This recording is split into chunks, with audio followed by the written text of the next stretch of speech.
મિત્રો, feelings global મીડિયાના આ એપિસોડમાં આપનું સ્વાગત છે.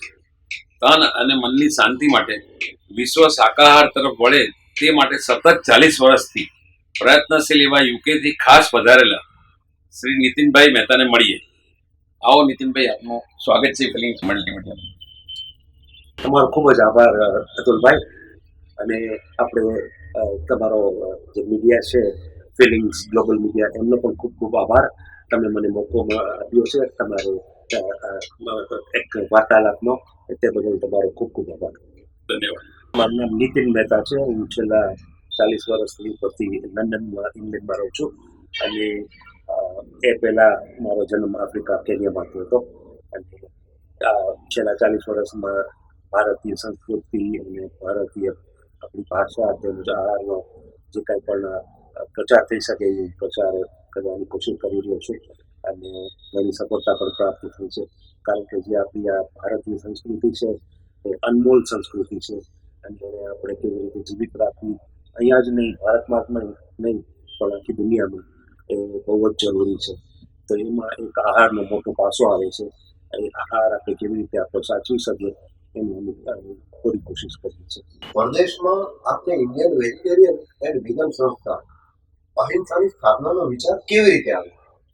એવું બન્યું કે જ્યારે અમે પહેલાં સ્થાયી થયા ઇંગ્લેન્ડમાં, ત્યારે સ્કૂલોમાં શાકાહારી ખાવાનું બાળકોને મળતું નહીં.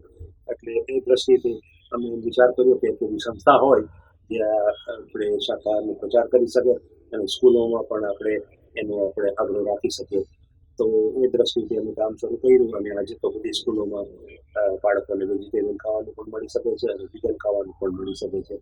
અને તે ઉપરાંત અમે એક ઝુંબેશ ચલાવી, જેમાં બાળકોને આપણે એનલાઇટન કર્યા, જાણ કરી કે માંસાહાર આપણી દ્રષ્ટિએ, આપણી સંસ્કૃતિની દ્રષ્ટિએ કેમ ખોટું છે. તો એનાથી હજારો બાળકો આજે પણ જે નાના હતા એ વેજીટેરિયન રહ્યા છે. અને તેમ તેમ અમારી પ્રવૃત્તિઓ વધતી ગઈ. અને એક બહુ મોટું આપણે કહીએ ને કાર્ય બની ગયું, જે ફક્ત લંડનમાં નહીં પણ આખા યુકેમાં, તે ઉપરાંત બીજા દેશોમાં પણ આ કાર્ય એક યા બીજી રીતે ચાલુ થઈ ગયું. નીતિનભાઈ, આપની આ સંસ્થા યુકેના લોકો માછલી, ઈંડા અને માંસાહારનો ત્યાગ કરવા માટે હાલમાં શું કરી રહી છે? હાલમાં એ જ પ્રચાર ચાલુ છે કે સ્કૂલોમાં ટોક દેવા જાય, યુનિવર્સિટીઝમાં, કોલેજીસમાં આપણી વાનગીઓ કેવી રીતે બનાવાય એનું આપણે એક્ઝિબિશન રાખીએ. તેથી કરીને આપણા અંગ્રેજ મિત્રોને પણ ખબર પડે કે ઈંડા, માંસ અને માછલી સિવાય કેટલી બધી વાનગીઓ બની શકે છે. અને એ ઉપરાંત અમે ઘણા કેમ્પેન્સ કરીએ છીએ, જેમાં પ્રશ્નોનું એક યા બીજી રીતે એનું આપણે ડિસ્કશન કરીએ છીએ. જેવી રીતે હેલ્થની દ્રષ્ટિએ શું એની નુકસાન થાય છે માંસાહારનો, પર્યાવરણની દ્રષ્ટિએ શું નુકસાન થાય છે, અને દયાની દ્રષ્ટિએ કેમ આપણે શાકાહાર હોવા જોઈએ. તો એવી રીતે માંસ, ઈંડા અને માછલી ન ખાવી એનો અમે પ્રચાર કરીએ છીએ. શાકાહારનો પ્રચાર અને માંસાહાર ઇન્ડસ્ટ્રીઝની મોનોપોલીને દૂર કરવા માટે આપ શું કરી રહ્યા છો? તો કાર્ય એવી રીતે ચાલુ રહ્યું છે કે ફક્ત વેજીટેરિયન પ્રચાર તો થઈ જ રહ્યો છે. તે ઉપરાંત આજે, કારણ કે ટેકનોલોજી બહુ આગળ વધી ગઈ છે, લોકોને એ જાણ થાય કે જેવી રીતે આપણે મરઘીઓ કેવી રીતે પ્રોડ્યુસ થાય છે, કેવી હાલતમાં પ્રોડ્યુસ થાય છે, કેટલા એના ઉપર જુલમો થાય છે જાનવરો ઉપર ફેક્ટરી ફાર્મમાં, એ આજે મલ્ટીમીડિયા આવી ગયું એટલે એ ઘણા એવા જીવદયા કાર્યકરો જઈને ફિલ્મ કરી આવે કે જુઓ આ પરિસ્થિતિ છે જાનવરોની જે આપણે ખાઈએ છીએ. એનાથી શું થાય છે કે એક મિનિટમાં, એક સેકન્ડમાં આખા દેશમાં એ ન્યૂઝ ફેલાઈ જાય છે અને લોકો પ્રશ્ન કરવા માંડે છે.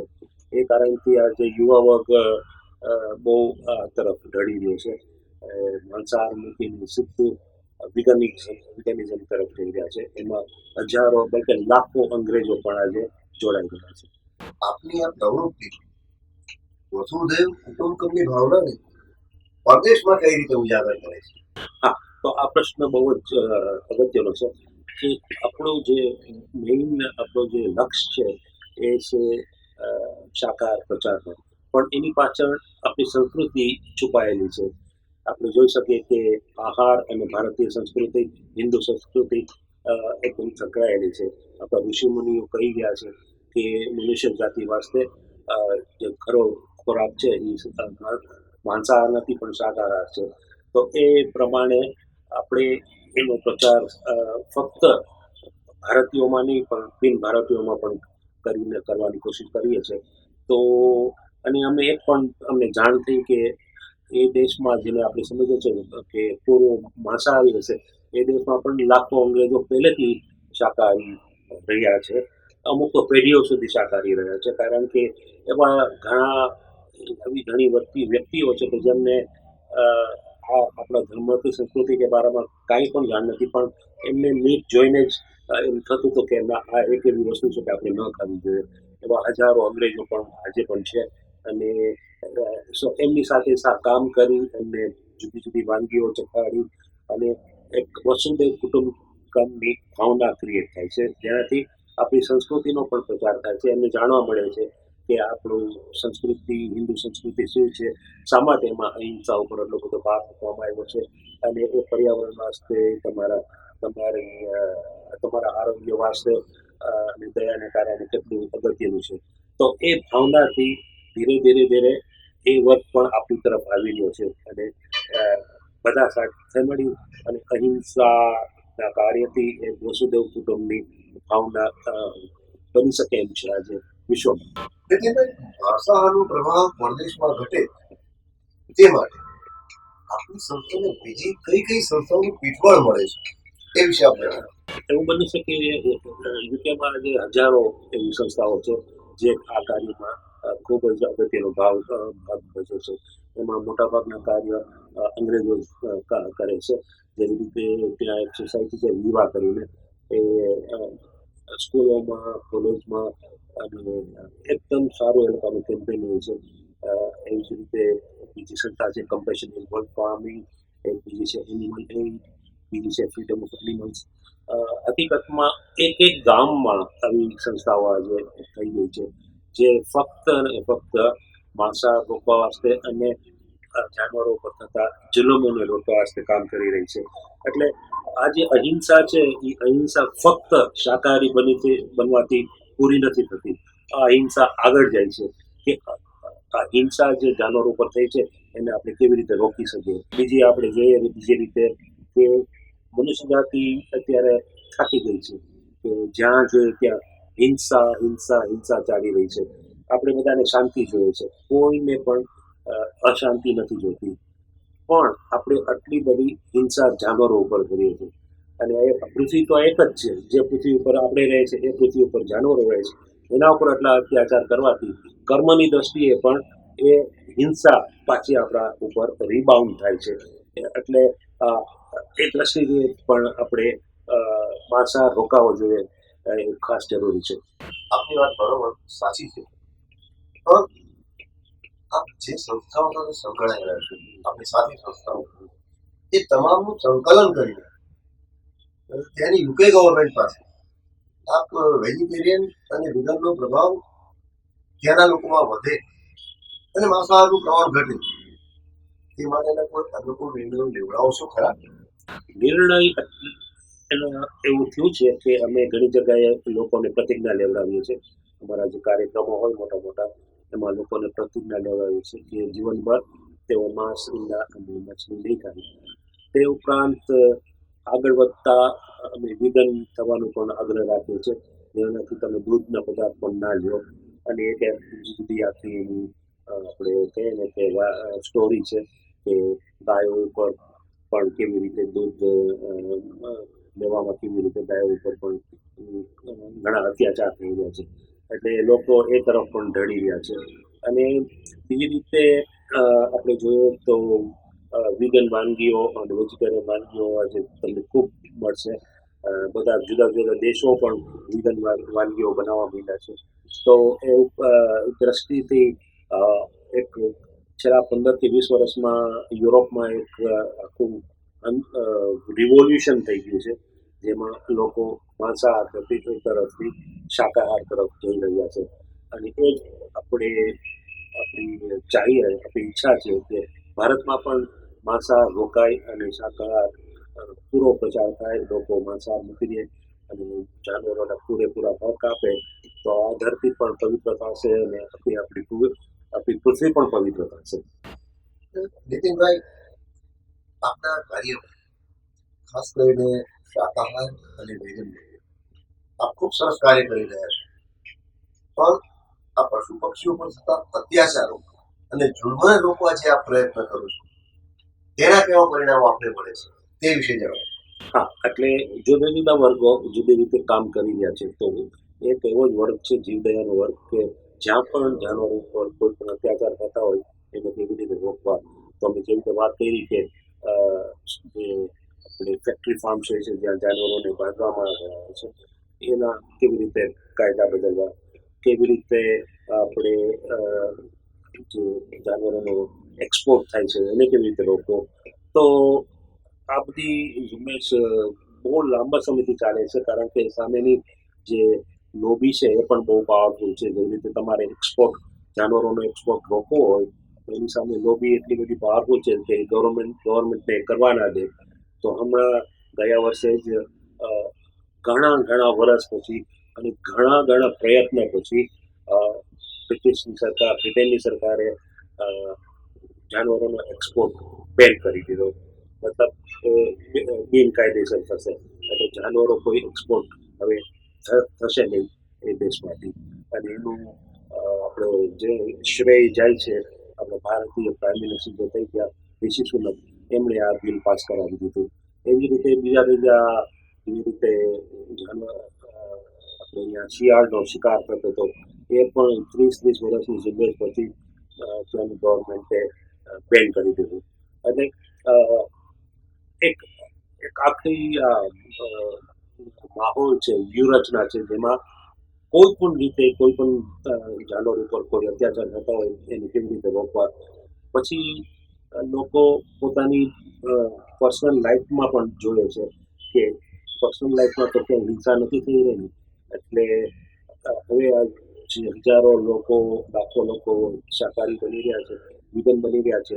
તમે જોશો કે ચામડાની કોઈ પણ વસ્તુ નહીં રાખે, ચામડાના બૂટ નહીં પહેરે, ચામડાના સોફા નહીં રાખે, ચામડાની પર્સ નહીં રાખે, કારણ કે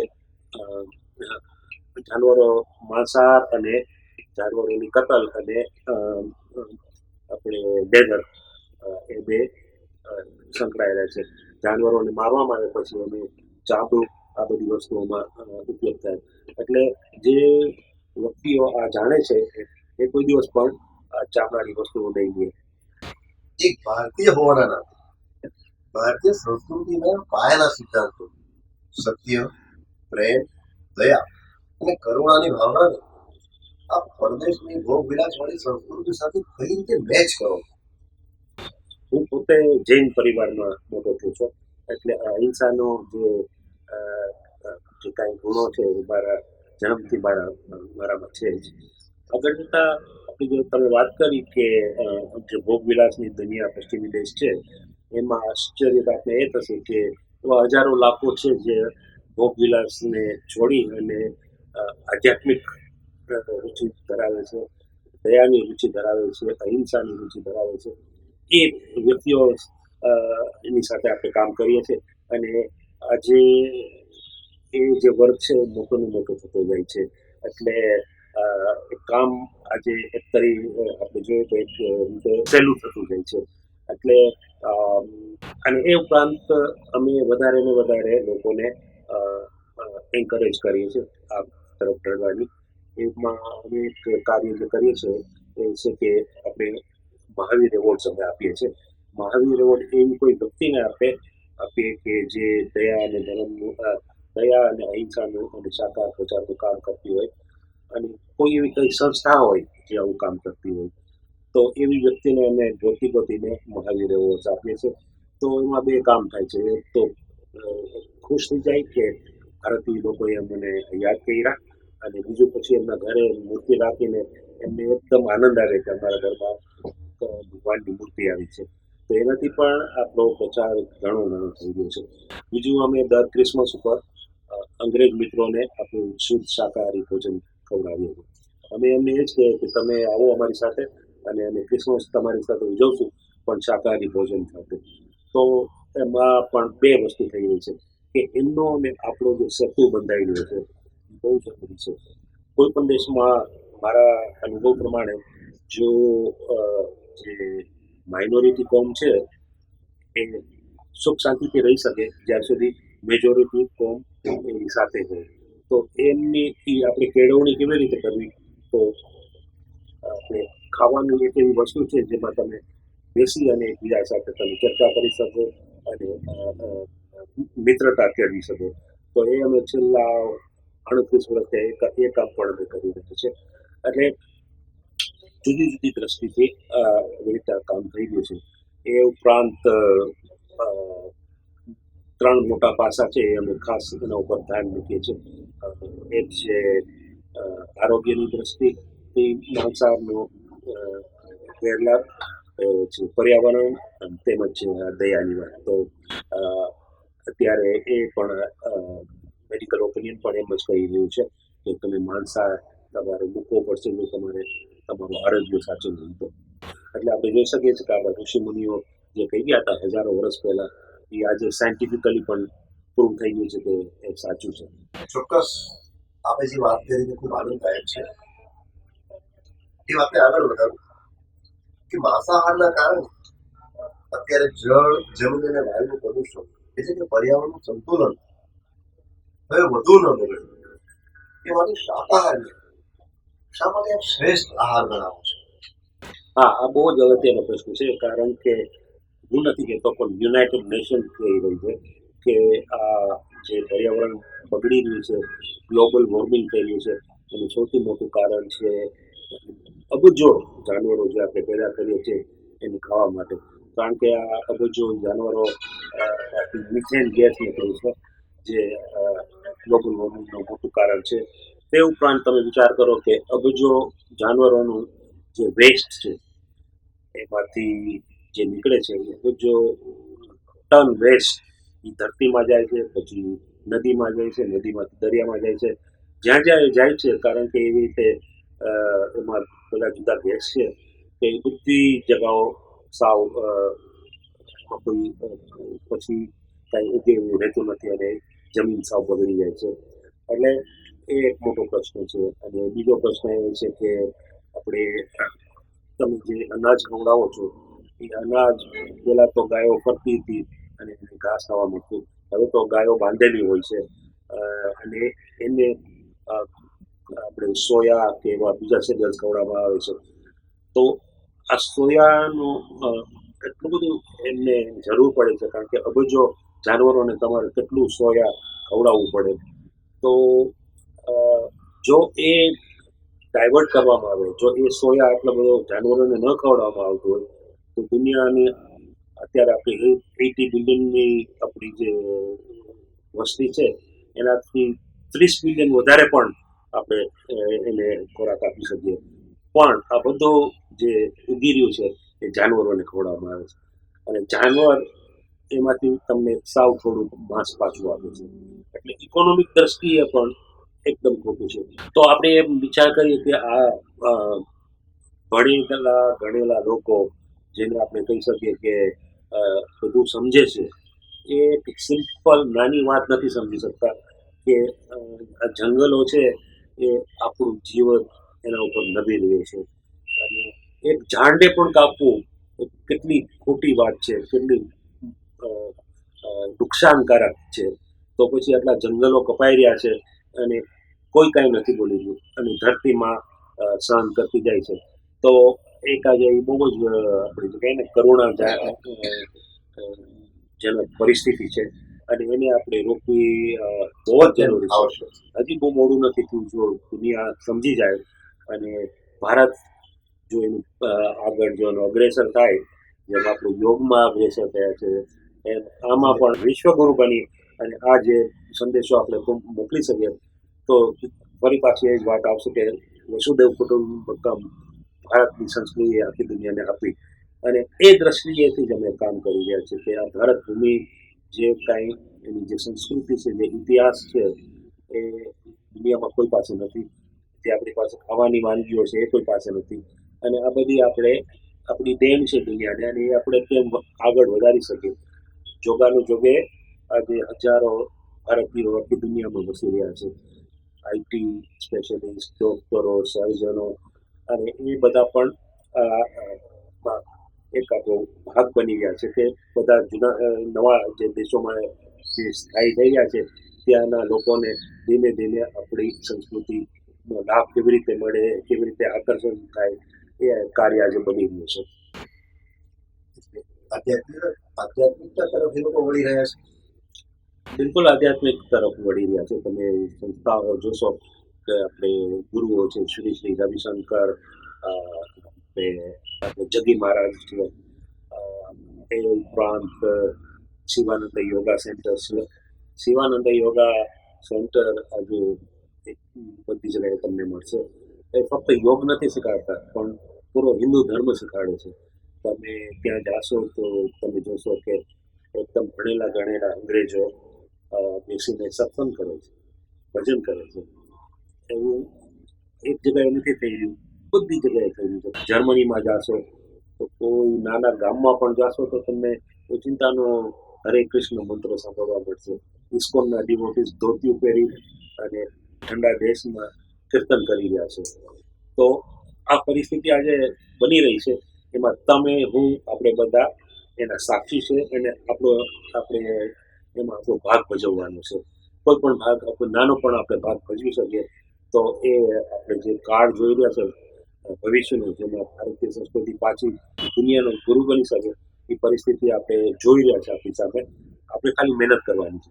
હવે આપણે અંગત સવાલ પૂછું. આપ છેલ્લા 40 વર્ષોથી યુકેમાં સ્થાયી છો. આપને મળેલ member of British Empire award એ વિશે વાત કરી.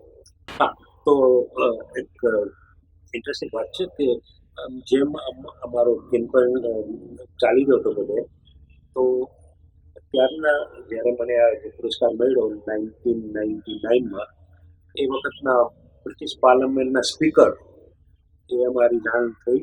પોતે પૂરા શાકાહારી હતા, અને એ બ્રિટિશ રાજના વખતે અહીંયા સોલ્જર હતા, ઇન્ડિયામાં સોલ્જર હતા.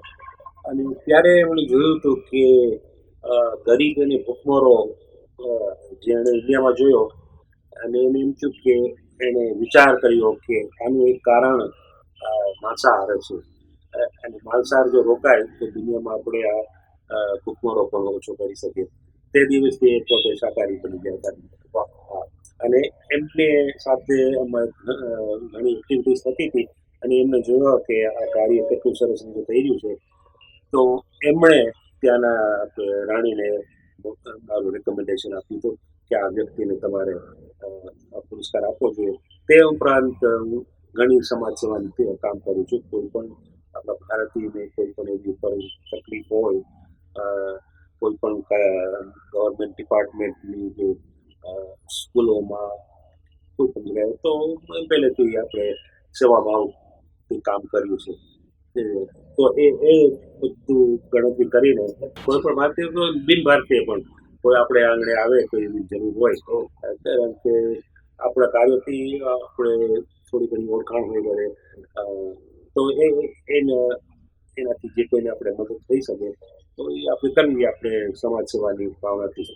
તો એ બધું એમણે નોટ કર્યું, અને એનાથી મને પુરસ્કાર મળ્યો. એક ભારતીય તરીકે અને એમાં પણ સવિશેષ એક ગુજરાતી તરીકે આપને જ્યાં સન્માન મળ્યું છે એ બધા ખરેખર અમર પણ એટલો જ આનંદ છે અને ગૌરવ પણ થાય.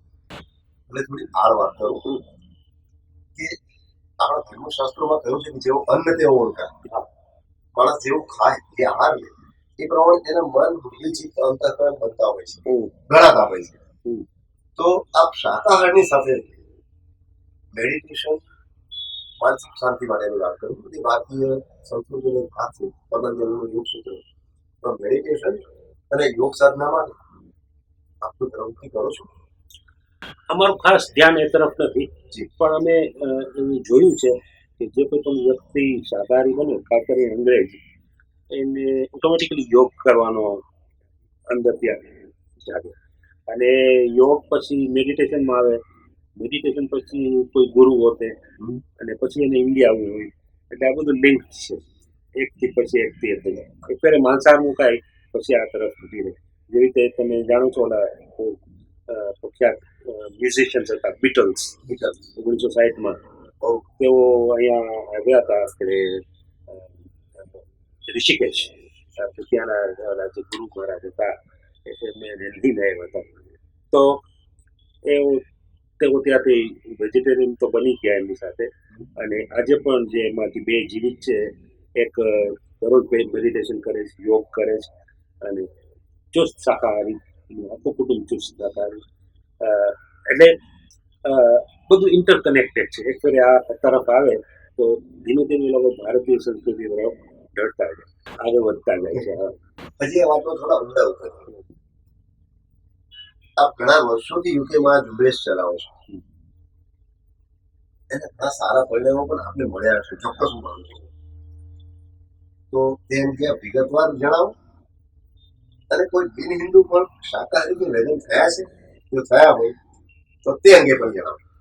હા, એક ખાસ અત્યારે આપણે કહે ને કે એક માહોલ બની ગયો છે કે બધા દુનિયાના લોકો આ બારામાં વિચાર કરી રહ્યા. જે મેં અંગ્રેજોની વાત કરી, બધા 90% બધા ક્રિશ્ચન છે. અને ક્રિશ્ચન ધર્મમાં માંસાહાર શાકાહાર વિશે કોઈ પ્રશ્ન ઉઠતો જ નથી. એ હજારો લોકો ક્રિશ્ચન તરીકે જ જન્મ્યા છે, પણ તેમણે શાકાહાર અપનાવી લીધો. એવી રીતે આપણે મુસ્લિમ કોમ્યુનિટીમાં પણ ઘણા લોકો શાકાહાર મૂકી છે. એક વ્યક્તિ છે લંડનમાં, શેરીન કાસમ, ડૉક્ટર શેરીન કાસમ કરીને, મોટા ડૉક્ટર છે, ઇનફેક્ટ સર્જન છે. એની એક આખી સંસ્થા શરૂ કરી છે, વીગન પ્રોફેશનલ્સ. એટલે જે ડૉક્ટરો, મોટા મોટા ડૉક્ટરો અને મેડિકલ ફિલ્ડમાં જે લોકો વીગન છે, એનું એક આખું ગ્રુપ છે. એ ગ્રુપ આખું બધે પ્રોગ્રામ્સ રાખે છે કે અમે પ્રોફેશનલ્સ છે, અમે ડૉક્ટર્સ છે, અને અમે તમને હેલ્થની દ્રષ્ટિએ સમજાવી રહ્યા છે કે માંસાહાર કેવું ખોટો છે. અને એનો આખો પરિવાર ચુસ્ત વીગન છે. એવા તો ઘણા બીજા લોકો પણ માંસાહાર મૂકી રહ્યા છે. બહુ અદભુત વાત કરી. હવે નીતિનભાઈ, આપ આટલું ભગીરથ કાર્ય કરી રહ્યા છો, તો ત્યાંનું મીડિયા આપને સપોર્ટ કરે છે ખરું? જો હા, તો કેવી રીતે? અને જો ના, તો શા માટે? તેનું મીડિયા જે કંઈ પણ નવું ટ્રેન્ડ હોય એને સપોર્ટ કરે જ છે. અને મીડિયા તો આવી વાતોમાં ઇન્ટરેસ્ટ કરતું જ હોય છે. એટલે એમનો કોઈ વિરોધ નથી અને કોઈ ફેવર પણ નથી. કારણ કે એ પણ જાણે છે કે મીટ ઇન્ડસ્ટ્રી પણ બહુ પાવરફુલ છે, આપણા જે વિરોધીઓ છે એ પણ બહુ પાવરફુલ છે. એટલે ઓપનલી ના કહી શકે. પણ બન્યું છે એવું કે હવે એટલા બધા પ્રોફેશનલ રિપોર્ટ આવી રહ્યા છે, મોટા મોટા ડૉક્ટરોના, મોટા મોટા પર્યાવરણ સાયન્ટિસ્ટોના, કે આ વસ્તુ બહુ ખોટી છે, આ માંસાહાર આ બધી રીતે બહુ ખોટી છે. એટલે એ લોકોને છાપ મીડિયા એ રિપોર્ટ્સને પબ્લિશ કરે છે. કરે છે, એને છાંયટો છૂટકો છે. કારણ કે ઇન્ટરનેશનલ રિપોર્ટ આવે એટલે એમની છાંયટો છૂટકો છે. એ ઉપરાંત મારા પોતાના આર્ટિકલ્સ હું લખું છું બધા પેપરોમાં, એ પણ છપાય છે રેગ્યુલરલી આ બારામાં. અને હા, એટલે પબ્લિક અને મીડિયાનો કોઈ પ્રોબ્લેમ નથી. મોટો પ્રોબ્લેમ થાય જે ઇન્ડસ્ટ્રી છે, માંસાહારી જે મીટ ઇન્ડસ્ટ્રી છે, ચિકન ઇન્ડસ્ટ્રી છે, એ તો એ પૂરી કોશિશ કરે કે ત્યાંના સાંસદોને કેવી રીતે જીતી લેવા, એમપીને કેવી રીતે જીતી લેવા, વોટ થાય ત્યારે એમના પક્ષમાં કેવી રીતે વોટ જાય, જે કોઈ સારું કાર્ય થઈ ગયું હોય જાનવર વાસ્તે એને કેમ રોક લગાવવી. એટલે એક પોલિટિકલ દ્રષ્ટિએ પણ એક બહુ લડાઈ ચાલી રહી છે. એક બાજુ જીવદયાના કાર્યકરો છે, એક બાજુ આ લોભી છે. અને ઘણી વખત જીવદયાના કાર્યકરો જીતી જાય છે. જે તમે વાત કરી, એક્સપોર્ટ બંધ થઈ ગયા, હન્ટિંગ બંધ થઈ ગયું, જે ફેક્ટરી ફાર્મ્સ છે એમાં જાનવરોની કેળવણીના કેટલાક કાયદા બદલાઈ ગયા. આપ જાણો છો કે ભારતમાંથી અંગ્રેજ શાસનમાં ઘણી બધી દુર્લભ કલાકૃતિઓ અને મૂર્તિઓ પરદેશમાં પગ કરી ગઈ. તેને પરત ભારત લાવવામાં આપનું કોઈ યોગદાન ખરું? આપ પ્રયત્નશીલ ખરા? અમારું પોતાનું તો યોગદાન નથી, પણ એમાં એક સરસ પરિસ્થિતિ બની રહી છે કે ત્યાંની આજે નવા આપણે બે ચીજ છે. જે લોકો આ દેશ ઉપર રાજ કરી ગયા અને આજની જે નવી પ્રજા અંગ્રેજોની છે એમાં હાથી ઘોડાનો ફરક છે. આજની જે પ્રજા છે એ એમના પૂર્વજોના કાર્યને ધિક્કારે છે કે તમે આટલું બધું જુલમ કર્યા હતા, તમે આવું બધું કર્યું હતું, અમને પસંદ નથી મોટા ભાગે. અને જ્યાં કંઈ પણ આ જુલમ થઈ રહ્યા હોય એને રોકવા વાસ્તે પણ કોઈ સરકાર કરે. સાઉથ આફ્રિકાની આઝાદીમાં લંડનના અંગ્રેજોએ બહુ મોટો ભાગ લીધો હતો, આ નવી પેઢી. એટલે જ્યારે આપણે એમ કહીએ ને કે અંગ્રેજોએ આપણા પર જુલમ કર્યો હતો, એ ખરું છે, પણ આપણે એને જરાક આપણે વધારે એને ડીપલી સ્ટડી કરવું જોઈએ. કારણ કે બધા ઉપર એમને વાંક મૂકી દેવાથી ઘણી પરિણામ ખોટા આવે છે. ઘણા લોકો આપણે કોહિનૂરની વાત કરે કે કોહિનૂર આપણે પાછું જોઈએ છે, પણ એમાં એક મજા ભરી વાત છે કે એમ કહેવાય છે કે જે કોઈ પાસે કોહિનૂર ગયું એ લોકો પતન થઈ ગયું.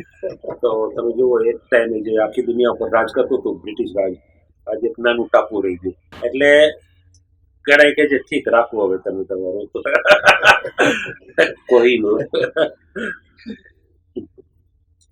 હજી ભારત તરફ પાછા વળીએ કે આપ પરદેશમાં રહેવા છતાં ભારતમાં આપ કઈ કઈ સેવા પ્રવૃત્તિ સાથે સંકળાયેલા છે તે વિશે પ્રકાશ પાડો. હા, આ આપણે છે પાછળ જઈ શકીએ 1960-70-80થી જે ભારતીયો આફ્રિકા ગયા, જે ભારતીયો યુકે ગયા, એમનો જે દેશપ્રેમ હતો એટલો અટલ હતો કે આપણે એમ કહી શકીએ કે સમજમાં ના રહેશે.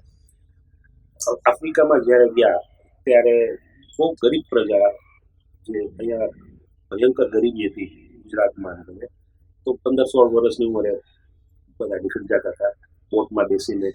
કોઈ એમને ઘણાને ખબર નહોતી કે આ ટાપુમાં જઈને ઉતરશે. ઘણા આફ્રિકા વયા ગયા, ઘણા સાઉથ આફ્રિકા ગયા. તો 15-20 વર્ષ ખૂબ મહેનત કરીને પગ ઉપર પગ પછી થોડાક વર્ષ પછી થોડી કમાણી થઈ.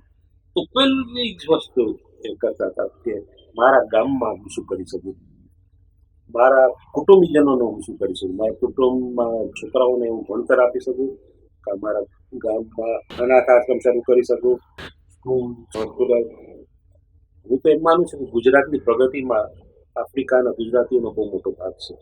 નીતિનભાઈ, આપણી આજે ચળવળ કરતા એક શબ્દ એવો સરસ વાપર્યો, આપણું એક ક્રાંતિકારી જે કદમ છે તેને વધુ વેગવાન બનાવવા માટે આપણે કોના સાથ અને સહકારની વધુ જરૂર છે?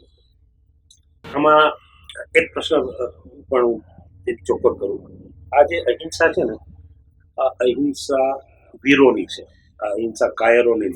જે કંઈ પણ અમે કાર્ય કરે છે એમાં કોઈ પણ અમારી સામે ચેલેન્જ આવે અમે એનાથી કરતા નથી, કારણ કે આ અહિંસા વીરોની છે. તો એ પ્રમાણે જેવું કોઈ પણ આ ક્ષેત્રમાં કામ કરતો હોય એને કુદરતી રીતે અમારો સંપર્ક થતો જ જાય છે. આ દેશમાં હોય, બીજા દેશમાં હોય, અને સાથે મળીને ઘણું કામ થઈ જાય છે. જે રીતે મેનકા ગાંધીજી છે, એનું કાર્ય બહુ જ મોટું છે. હા, પેટા છે.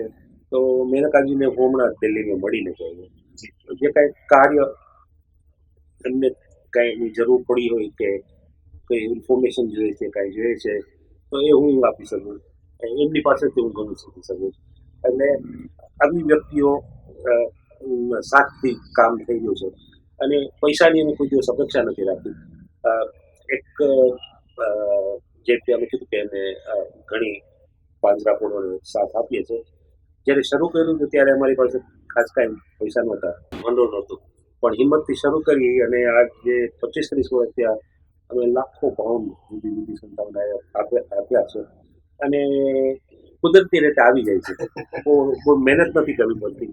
આપને એવું લાગે છે કે ભારતમાંથી દર વર્ષે ઘણા બધા ધર્મગુરુઓ પણ પરદેશની યાત્રા કરતા હોય છે, પરદેશમાં પધારતા આપણે ધર્મયાત્રાએ, તો એમના કોઈ ખાસ પ્રકારની આપ અપેક્ષા રાખો? નહીં, કારણ કે એમ જોક દેવા કરવામાં આવે છે કે દર ઉનાળો થાય એટલે સાધુ સંતો યુરોપ આવવા માંડે. એમાં જે આપણે સાથ સહકાર અમુક સાધુ સંતોનો મળે છે, અમુક સાધુ સંતોનો મળતો નથી. અમારી એક મોટી ફરિયાદ હોય તો એ જ છે, અમને સહકાર એટલો જ જોઈએ છે કે તમે તમારું ફોલોઈંગ એટલું બધું છે, હજારો તમારા હરિભક્ત છે, ભક્તો છે, તો કમસે કમ સ્ટેજ ઉપર એને બોલો તો ખરા કે માંસાહાર ન થવો જોઈએ. સાચી વાત છે. પણ પરિસ્થિતિ એવી છે કે મેં કોઈને આપણા સાધુ સંતોને આ વિષય પર બોલતા જોયા નથી, અને બધાને ખૂબ આગ્રહ પણ અમે કરીએ છીએ. આપની આ સરસ સેવા પ્રવૃત્તિમાં આપણા પરિવારનો સપોર્ટ કેટલો? બિલકુલ, મારા ધર્મપત્નીનો બહુ જ મોટો સહકાર છે. જો ના હોત તો આ કાર્ય કાંઈ નથી સહી શકત. એટલે હું એનો ખૂબ જ ઋણી છું.